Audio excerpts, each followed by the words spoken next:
Hello, this video will assist you in searching the library's databases. First off, you have to get to the UNCP library home screen. As you see, I am at it. If you are at any other screen, you can simply Google UNCP or UNCP library. If you Google UNCP, it comes up. You can use the quick links and go to the library. We recommend that all students bookmark this page. All of your academic research will come through this page, either going through Primo, which is explained in other videos, or searching selected library databases, which this video is about.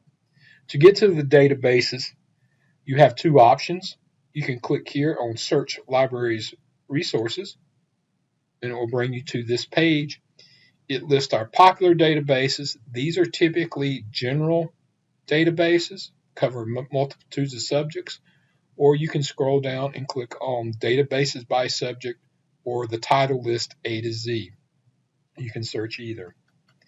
If that is not your cup of tea, if you go back to the home page, you can click on resources and then either databases here or electronic resources here. Both these links go to this page. Again, we have your popular databases. We have some announcement materials about a new database. Also, we have a list of databases by subject and also title. Typically, select a database that closely relates to the subject area you are working in. Let's say my topic is I'm wanting to do something with adult survivors of child abuse. My database options would probably be psychology and counseling or social work. I'm going to click on psychology and counseling. It will provide me with a list of best bets. These are library-related, librarian-picked databases. They're in alphabetic order. And you see the additional list here. The database I would start with in this one is one called Psych Articles. If you are off campus, before that screen shows up, you will see this one. It will ask for your login, your username. This is your Brave Web, your Canvas, your Brave Mail, email, the first part of your address, and your password. Once you enter your password, you will come to this screen. Now, notice this screen is not like your Google screens. This screen has 3 search boxes, and I suggest you use them. Think about your topic and break it down into your most basic keywords.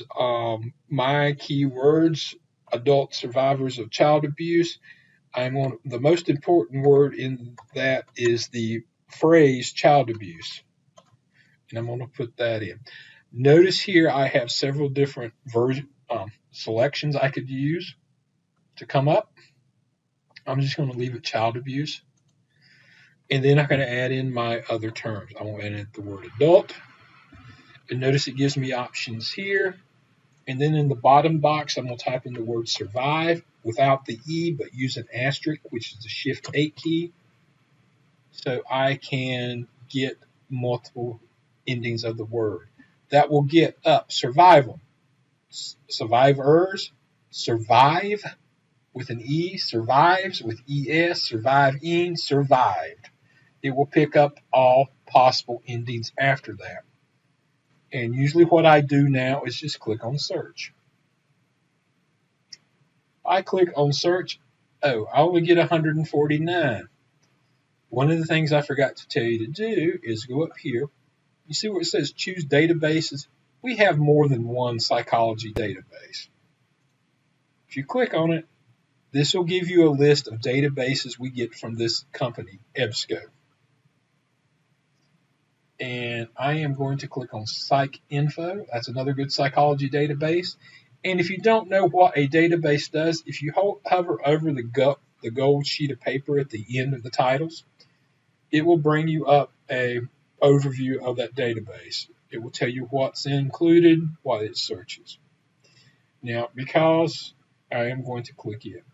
Also, because I know maybe the people who are working with this are social workers, I am going to throw in the social work and sociology databases by putting a check in the box, and then I'm clicking OK.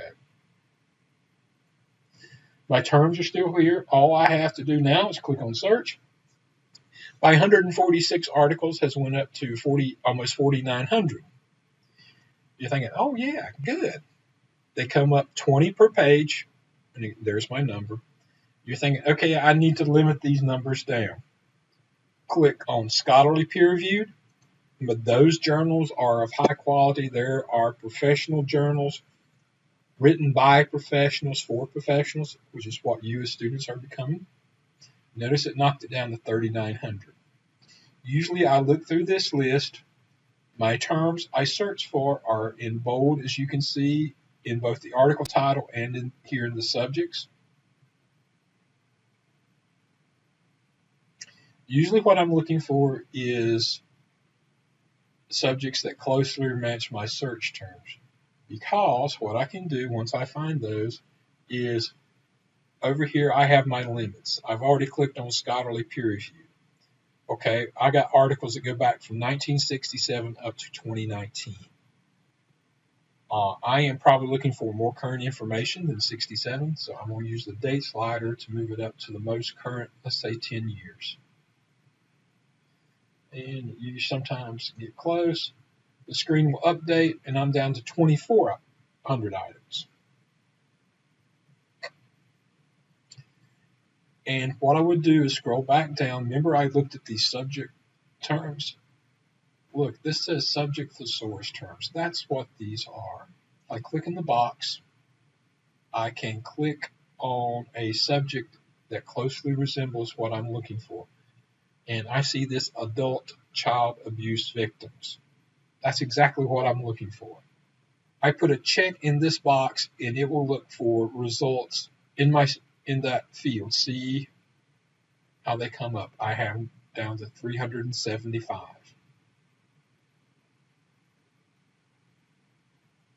And I can look down, and I can probably maybe find another term I want to look at. Let's say I want to look at mental depression in these people. What I can do is just simply click in the box, and I am down to 36 items.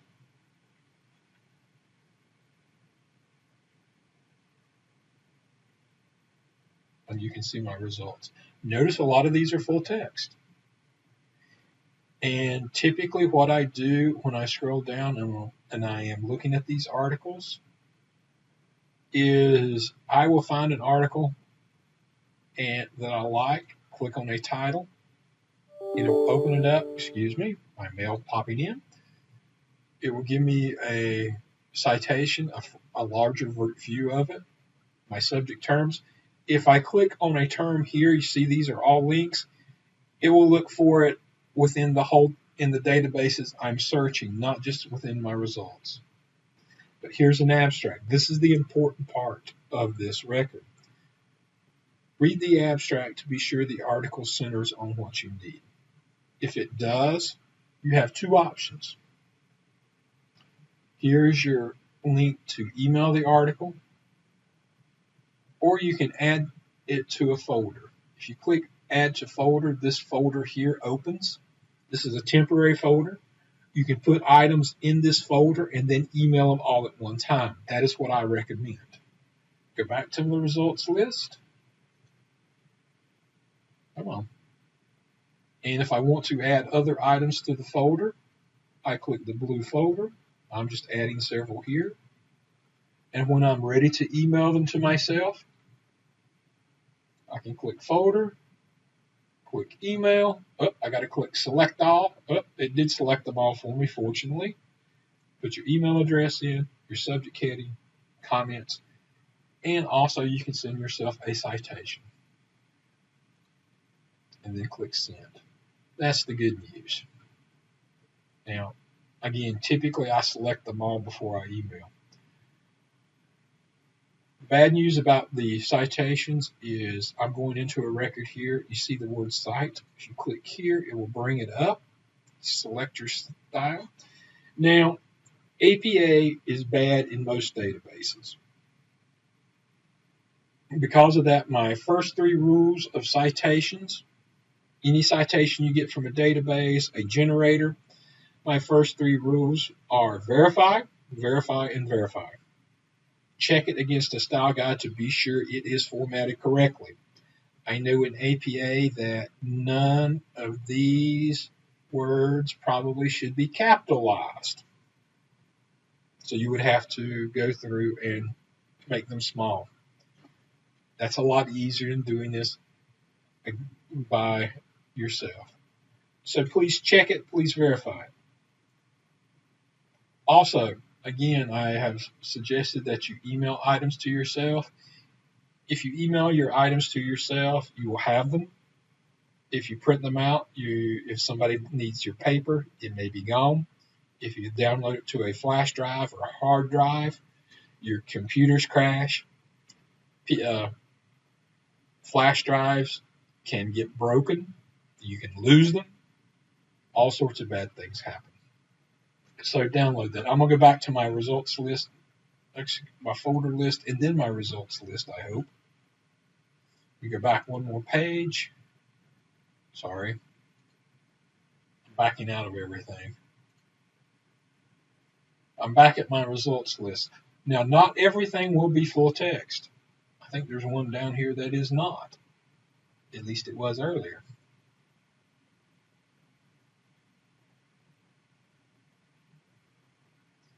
Say I would like this article. Notice it, no full text. First thing you do is click on full text at UNCP. It will look to see if we have that article. Here is the article. Notice it is available. Here is a link. I click this link. It should bring me to my article. If it does not, contact us at the library. Now notice it says PDF. I can download it now, and if I download it, I will email it to myself as an attachment. If anything else comes up, if any screen comes up asking you to pay for an article, typically when you're at UNCP, you should not pay for an article. Even if we did not have access to this item, we go back to my results list here. Notice it says request item.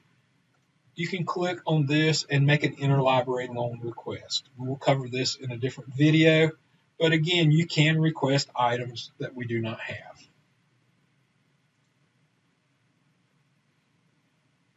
And that's pretty much it about searching.